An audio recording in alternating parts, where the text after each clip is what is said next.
Hey guys, welcome back to Rudder Innovation, where today we're going to be changing the contactor in this condenser. Here we go.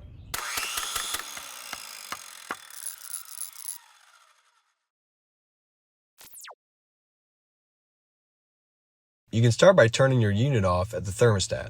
Next, you may have breakers like this inside your air handler closet that you can use to shut off power to the outside condenser. You can also remove the quick disconnect on the exterior of the home to turn off power to the condenser. Once the power is turned off, you can remove the screws that attach the side panel to the condenser, which should reveal both the contactor and capacitor. All right, we did the quick disconnect. Make sure that there's no voltage going in this. And then this capacitor holds a charge, so I'll show you how to discharge that. So to discharge the capacitor, it's marked on the top. C for common, fan is marked, and then the Herm. You want to take the common and take something like a screwdriver where you're not touching the metal part and put it between the common and the Herm, and then the common and the fan, touch them together, and that will discharge the capacitor. And we'll do that now. Touch our common to the Herm back here. Make sure you get a good connection, and then the common to the fan as well. Now we can go about replacing this contactor. The contactor is essentially a switch that allows power to pass through to the condenser. The sides of the contactor contains connections for the 24-volt signal coming from the thermostat. The connections on the bottom supply the 240 plus volts needed to run the condenser, and the connections on top carry the power to the condenser when the contactor is engaged. The 24-volt signal from the thermostat is what tells the contactor to engage, bridging the connection inside the contactor and sending power to the condenser.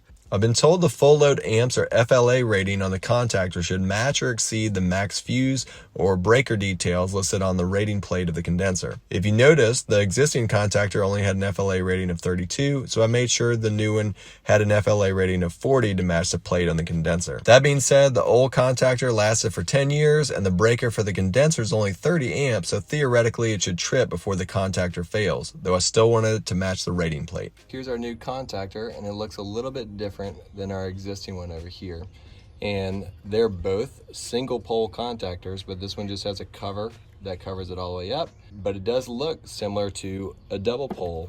And the way to figure that out is to turn your multimeter on continuity, and then that way if something's touching or connected, it's going to make an alarm sound. So on this side we'll see that it's making an alarm because this is a shunt, so this is connected permanently, and then on this side it's off because this 24-volt button isn't pushed in, but when I push it in, it's connected. So it's only a single pole here, and we're replacing it with a single pole here. So we're going to just connect the wires exactly how they are on here to the new one. This one was actually getting stuck on the in position, so the inside unit would shut off, but the outside unit would continue to run. That's why we're getting this replaced. I was told that it could be a bad capacitor that causes that, but it's not that expensive just to swap out, so I'm going to go ahead and swap it out anyway. I'd highly recommend getting a contactor with a cover like this to prevent bugs from crawling or making a home on it, which can prevent contact from being made. All these wires will need to be removed and transferred to the new contactor.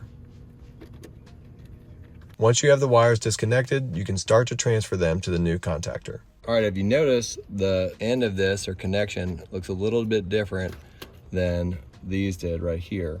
And so what we're gonna do is, if you unscrew this, there's a Phillips head screw right inside of there. And if you undo that, this top piece will come out. And now I can use my existing screws from the last contactor here without doing any modifications to the wire. So we'll continue to connect those.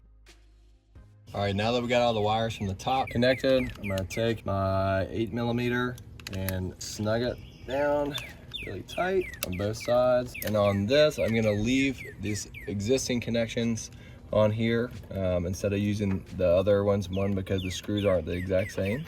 So I'm just gonna stick my power wires going through the bottom of here and tighten them down. and then we'll get it bolted back up. After you double check and make sure all your connections are tight, remove the old contactor and secure the new one to the condenser with your existing screws. If yours doesn't look like this, it might have no cover on it. It might look just like this right here.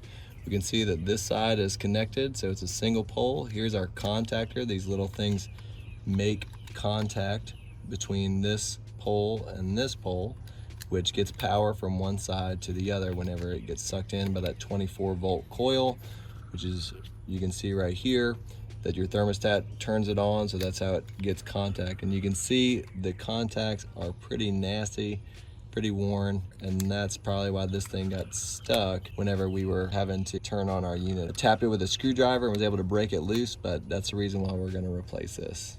All right, we have our new contactor installed. We'll go ahead and turn the power back on and see if it works. And if you turn the breakers off inside, you can turn those back on as well, and we'll test it out.